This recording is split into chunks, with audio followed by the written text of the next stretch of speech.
on Plugged In, the shrinking Democratic presidential field. 14 states representing nearly 40% of the voting public in play on the single largest day of primary voting. We're gonna do this, folks! Are Democrats starting to unify behind one candidate? Who has the best chance of defeating President Trump?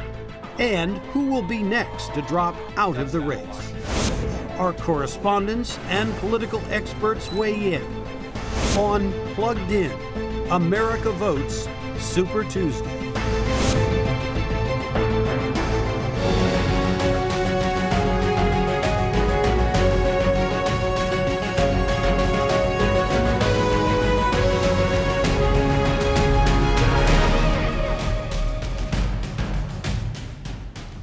Hello and welcome to a special edition of Plugged In. I'm Jim Malone, filling in for Greta Van Susteren. It was a night of high drama for the Democratic Party and a huge comeback for Joe Biden. A Democratic field that began last year with more than 24 contenders now appears down to only two, Biden and Vermont Senator Bernie Sanders. We begin with the latest in what remains a developing story. Primary votes in some states are still being counted. But the biggest takeaway after Super Tuesday was the resurgence of Joe Biden and what is now a two-man race between the former vice president and Senator Sanders. So to help us unpack these Super Tuesday results, we have VOA reporters standing by in two of the key states that voted on Tuesday. Elizabeth Lee joins us from the southwestern state of California, where more than 400 delegates are in play, and Carolyn Prezzuti in Texas, where 228 delegates will be divvied up among the qualifying candidates. Let's begin now with VOA's Carolyn Prezzuti, who's been covering primary voters in the Lone Star State. She joins us from Fort Worth. Carolyn, you had quite a race down there in Texas. Absolutely. It was much closer than anyone thought. It proved the pundits wrong, and actually it proved the polls wrong, too. And from when I spoke with the voters, it's attributed to two things. Joe Biden's surge, one, because of his huge win in South Carolina the Saturday before Super Tuesday, and two, because of the rally he held here in Dallas. Now, his first rally was with one of his rivals, former South Bend, Indiana Mayor Pete Buttigieg. And then within the hour, he showed up at another rally with another rival. It was Minnesota Senator Amy Klobuchar. Now, both Buttigieg and Klobuchar endorsed Biden, so a lot of their voters went over to the Biden camp. And when Klobuchar introduced Biden, she said, "This is a candidate who will put our country back together to heal." And that was mirrored by a lot of the voters that I talked to. They said that they want to get back to politics as usual. They don't really want to see reform. They want someone with a track record, and hence they were voting for Joe Biden. But you know, Jim, Biden has some issues that he has to deal with, and one is the younger vote. At that rally with Klobuchar, I spoke with three people at the front of the line, and actually the line wrapped around a Dallas ballroom several times. So there were a lot of people coming out to see Biden and to hear Biden. But the three at the top of the line were college freshmen. And I said to them, well, wait a second, where's everybody else? Where's everybody from your dorm floor? Where's all your buddies? And they said, well, they're voting for Sanders. And I said, why aren't you? And they said, well, you know, we know that not everything is free. Health care for all and free college, we know that there has to be a catch there. And so they said, we face reality, and that's why we're going with Biden. On the other hand, Biden does have an issue, too. He's not getting the African-American vote here in Texas. I spoke with a couple African-American voters yesterday at a polling location. One man rode the bus, and he said he didn't care how long he waited. He was going to put in his vote for Biden. He said because President Obama chose Biden, and he said that was a man who had good judgment, and that's why I'm voting for Biden. Well, Carolyn, again, you were on the ground. African-American vote. Carolyn, you were on the ground in the final days there. Could you actually feel it shifting from Bernie Sanders to Biden? Absolutely, because it was those endorsements that were key. The people that had previously supported former South Bend Mayor Pete Buttigieg and Amy Klobuchar, the senator from Minnesota, they were switching over to the Biden camp, and you could feel the excitement in the room, too, during the rallies the night before Super Tuesday. What were Democrats looking, the people you talked to, what are they looking for in a candidate to take on President Trump in November? What was their number one priority? That's it, though. You said it. They want somebody who can beat President Trump.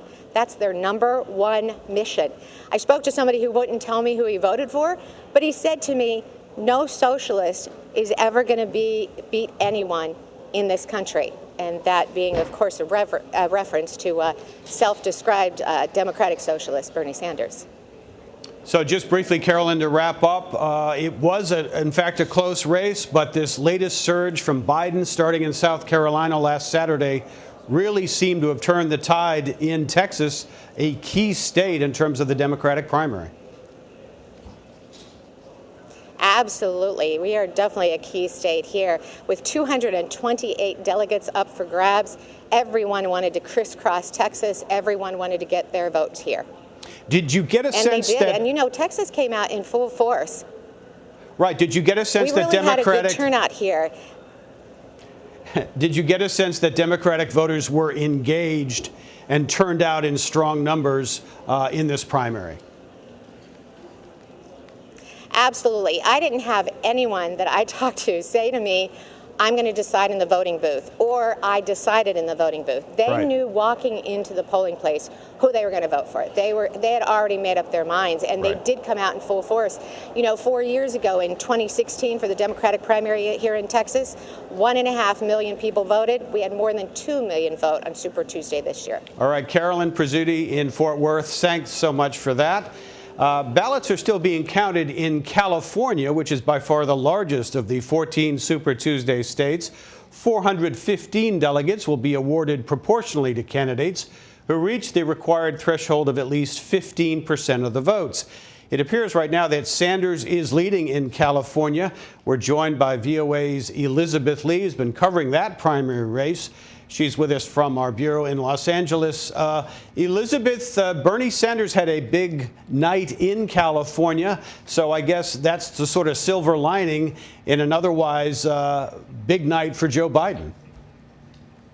That's right. Bernie Sanders has been the front runner in California and continues to be popular here. And there are many reasons why that is the case. First of all, he's very familiar with California, and the people who live here know him very well. He campaigned here in 2016, very popular then, and from that experience, he's really established a movement here in California. And this time, his strategy is also just really tackling the grassroots. He has a lot of volunteers who knocked on doors for him, phone banked for him. They are passionate about Bernie Sanders, and they say that he is a movement.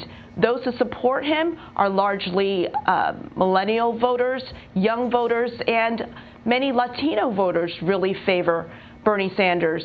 And they say they like his message of universal health care, free college tuition, and they also feel that the establishment, the traditional Democratic Party, failed them, and they're holding the party accountable for Donald Trump being in the White House. So they say they want to change, they want something different, and they feel that Bernie Sanders is that answer. Now, as we heard from Carolyn in Texas, Elizabeth, we had a late surge for Biden in Texas. Did you sense any sort of last-minute sort of uptick in support in California for Joe Biden? Those that I spoke to at the polls yesterday all were mostly Sanders supporters and a few Warren supporters. Now, California is known to be a more progressive state, perhaps more progressive than the middle of the country or the south of the country.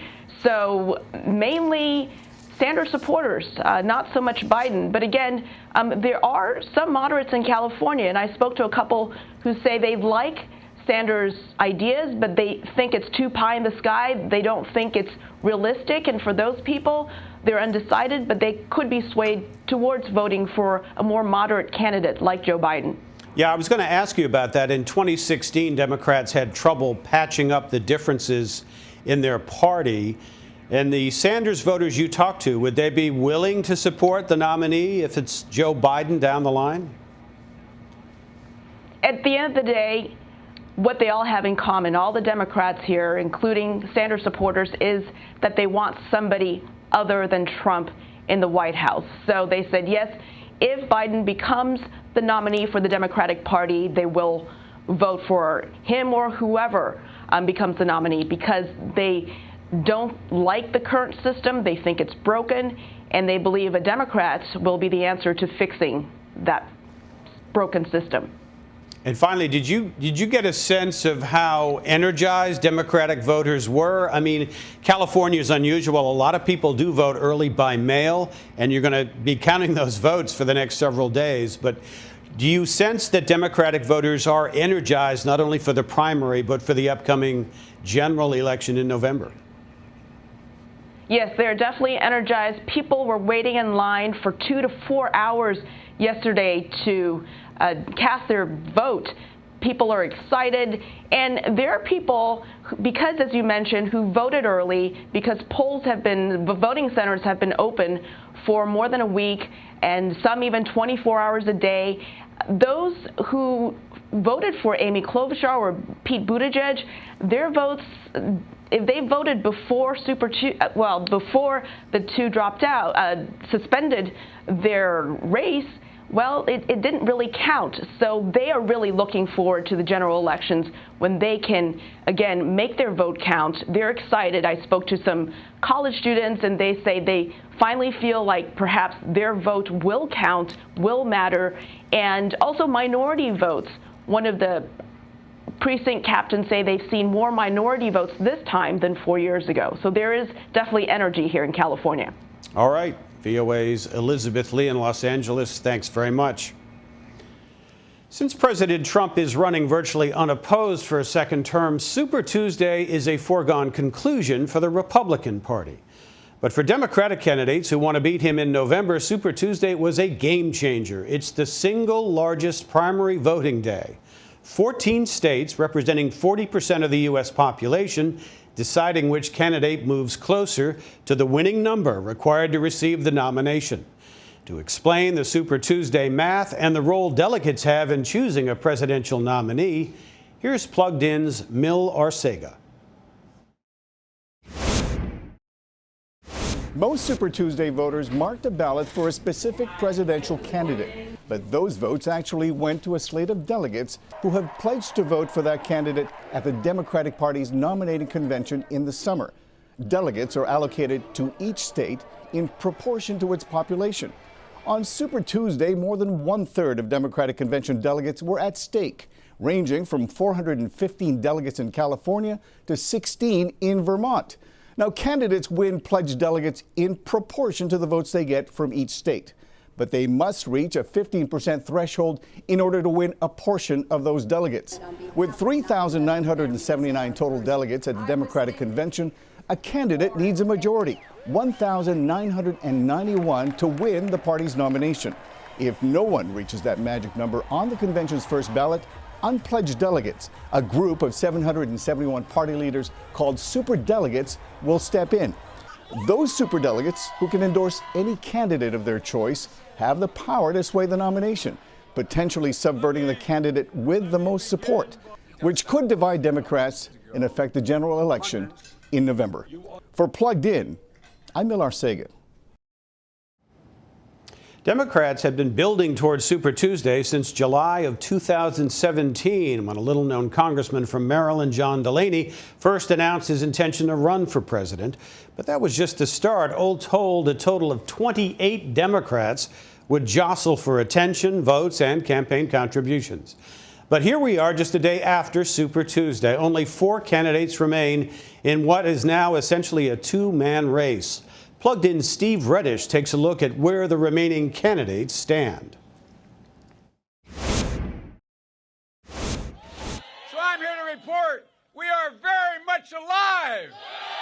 All but written off by many political pundits, Joe Biden won 10 of the 14 Super Tuesday primaries, ensuring the race for Democratic presidential nomination will not be a runaway.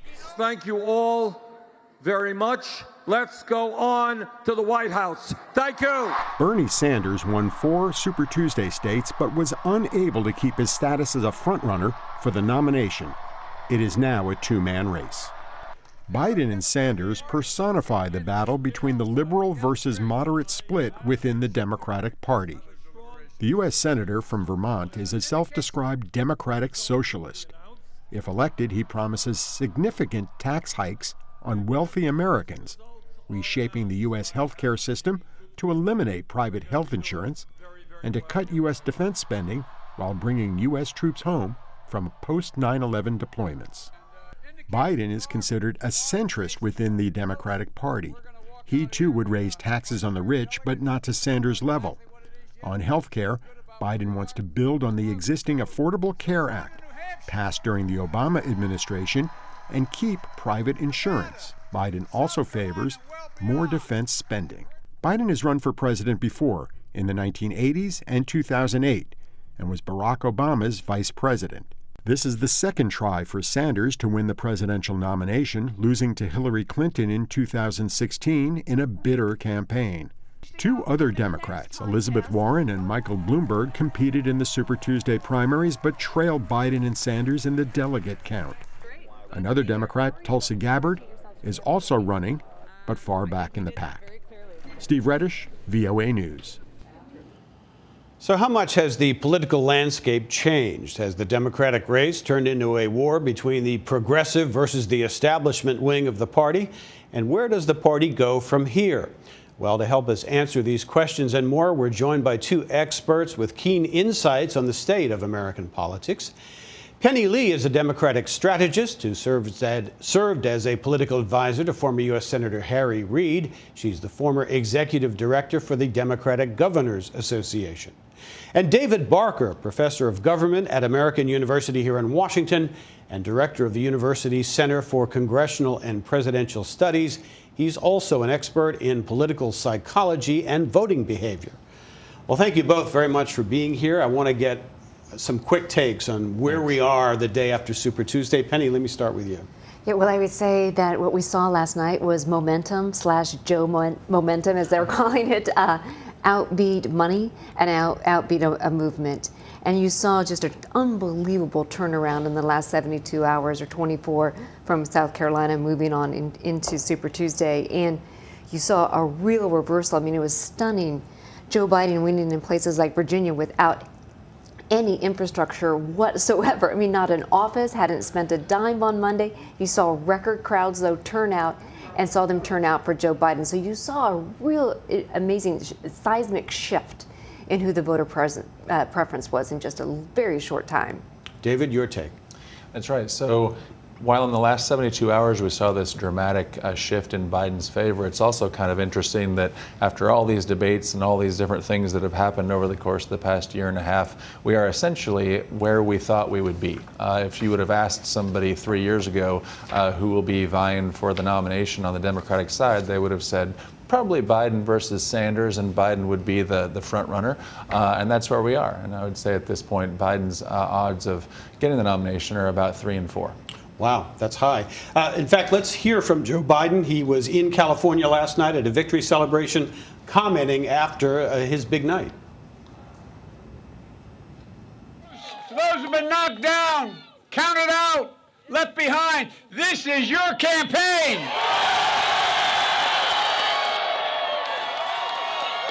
Just a few days ago, the press and the pundits had declared the campaign dead. And then came South Carolina, and they had something to say about it. And we're told, well, when you got to Super Tuesday, it'd be over. Well, it may be over for the other guy. So, Penny, we have seen this dramatic turnaround on the race. It's only been a few days. It seemed as though Biden's victory in South Carolina really changed the dimension of the race. Let's talk about Bernie Sanders for a minute now. where does his campaign go from here? We did notice in a number of states that he did well in 4 years ago. His totals were down a bit this year. Look, I mean, there are still many states to contest. We still don't actually know the outcome of California, so he actually might be in the delegate lead coming out of after all the votes are counted in California. So there's still a lot of states to contest, a lot of delegates to be had, to be pledged. So I think he's going to do what he has been doing, and that is going out, speaking to his base, speaking out to his supporters, encouraging for them to show up in all these next contestants, because this race is not over at all. And David, what is your take on the Sanders strategy now from here on out? Well, it has to look similar to what he did in 2016. You know, we've got an insurgent wing of the Democratic Party against an establishment wing, and Sanders represents that insurgent wing. They have a lot of enthusiasm. They have a lot of money. They have a lot of people, and so that's what it's going to be from this point on. I think there are significant reasons to suspect that he ultimately is not going to do as well as he did in 2016. For one thing, the fear and loathing of Joe Biden is less than it was of Hillary Clinton. A substantial portion of Sanders' support in 2016 was really more anti-Hillary than it was pro-Sanders. And the fear and loathing of the current incumbent president is much, much greater than it was of the former president. And so this is part of what's fueling Biden's comeback, and that's going to continue.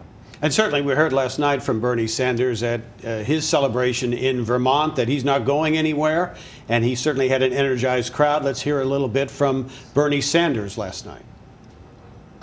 You know, it's a funny thing. 31 years ago today, we won the mayoral race in Burlington, Vermont.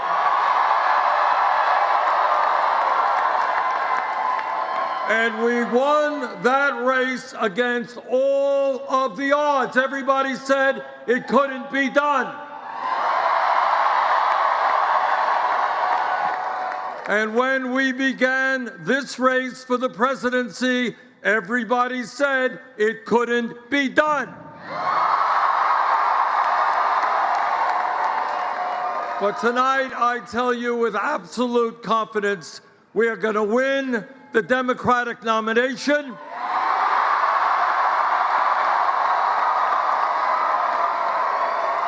And we are going to defeat the most dangerous president in the history of this country.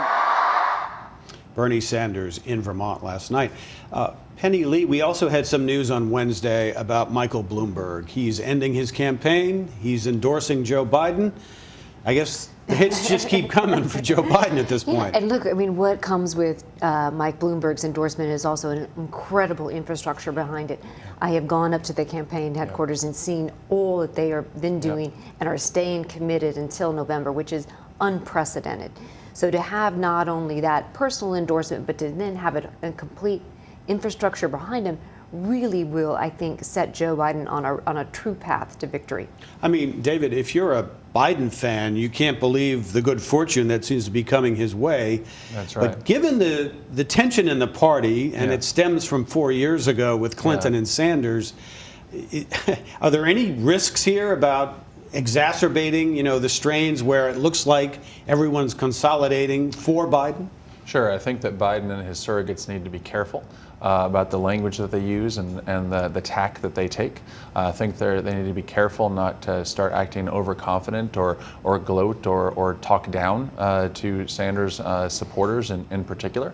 I think they need to make some efforts I would actually, frankly, avoid going negative even when Sanders is going negative on him. I would try to be a unifier, try to praise Bernie, try to praise the movement, praise the energy and the idealism, and try to do their best. There's another debate coming up on the 15th. Important states are going to come after that. This time it's going to be a two-person debate. So Biden has another chance to blow it and to see this thing twist back in the opposite direction. So that'll be fun to watch. Speaking of people weighing in on the Democratic race, we're hearing a lot from President Trump. He's got some opinions. In fact, he was talking about it at the White House just the other day. Well, I think there's no question the establishment, the Democrat establishment, is trying to take it away from Bernie Sanders. There's no question about that in my mind. So that's the president. Likes to fan the flames about this Bernie kind of establishment tension. But where do you see this race going from here? I mean, is it likely that one or another candidate will get that majority delegates they need before the convention in July? I think it's going to be really tough to be able to get that 1991 exact total. Probably what you will have is, until you get to the convention, probably will be a little bit shy of that. But then once you get to the floor and that first vote is taken, that is a critical vote.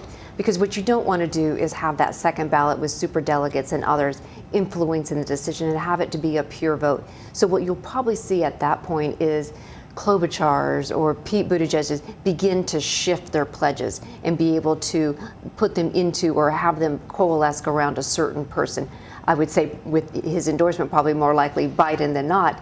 And so that's when you really want to have that defining vote, whether or not you lean into whether or not you have it going in. But again, remember what Sanders just said in that last debate, which was whoever has the plurality, because he thought it was going to be him, should be the nominee. So it puts an interesting twist into the whole delegate count. Yeah, David, I wonder if that still holds if Joe Biden is leading the delegate count heading into the convention. Yeah. I think it has to. And again, just to reiterate, the odds of Biden getting a majority are pretty slim, but the odds of him having a reasonably significant plurality and then picking up those delegates from Bloomberg, from Buttigieg, and the few delegates that Klobuchar have, that should be enough to put him over the top without any superdelegates having to get involved. And that is critical for the party not being completely at war with itself heading into the fall. I think that the Sanders troops will accept a Biden nomination that is based on pledged delegates, right? Even if they're handed over from the other candidates. What they won't accept is a Biden nomination that's based on superdelegates, even in part. Now, in the next few weeks, we've got some large states voting, Michigan, Florida, Ohio, Illinois. What's the outlook in terms of a Biden-Sanders race in a lot of these states, Penny? You know, there are some states, we were just looking at him prior to coming on. Sanders has won Michigan in the last time. Hillary won Illinois. So I think he has some challenges in Florida and some other states. And so it's going to be really interesting to see what his coalition is going to be. West of the Mississippi, he seemed to be doing better, especially with Hispanic votes. So Arizona is going to be an interesting race for him. So I think it's going to be hotly contested. And I think it's going to be a spirited debate. But what I do know at the end is that the Democratic Party is committed to being unified and beating Donald Trump. David, how does this change the calculations in the minute or so we have left for the Trump campaign? Now that they're seeing this shift, obviously they would prefer Sanders, it looks like. Yeah. Now Biden has a stronger chance. I mean, how do they reevaluate? I mean, I don't think it's a dramatic difference. I mean, Trump, to some degree, has been running against Biden for a while now. And I do think some of the rhetoric is a little bit different. You know, maybe you soften the socialism attacks a little bit. But I think that what we're going to see is a nastier, more personal campaign on the part of the Trump team. We're going to see a lot more supposedly corrupt Joe, a lot more references to Ukraine. They're going to try to turn that into Hillary's emails, and for his base, right, for that roughly 45% of the country, about right at this point, it'll probably work, right, and so we can expect a pretty personal campaign in the fall. Well, I want to thank both of you, Democratic strategist Penny Lee and political scientist David Barker, for sorting this out. It's been a big few days here in American politics, and we really appreciate your guidance. Thanks very much. Appreciate it. That's all the time we have for today. Stay plugged in by liking us on Facebook at Voice of America, or follow us on YouTube and on Greta's Facebook page. I'm Jim Malone. Thanks for watching, and thanks as always for being plugged in.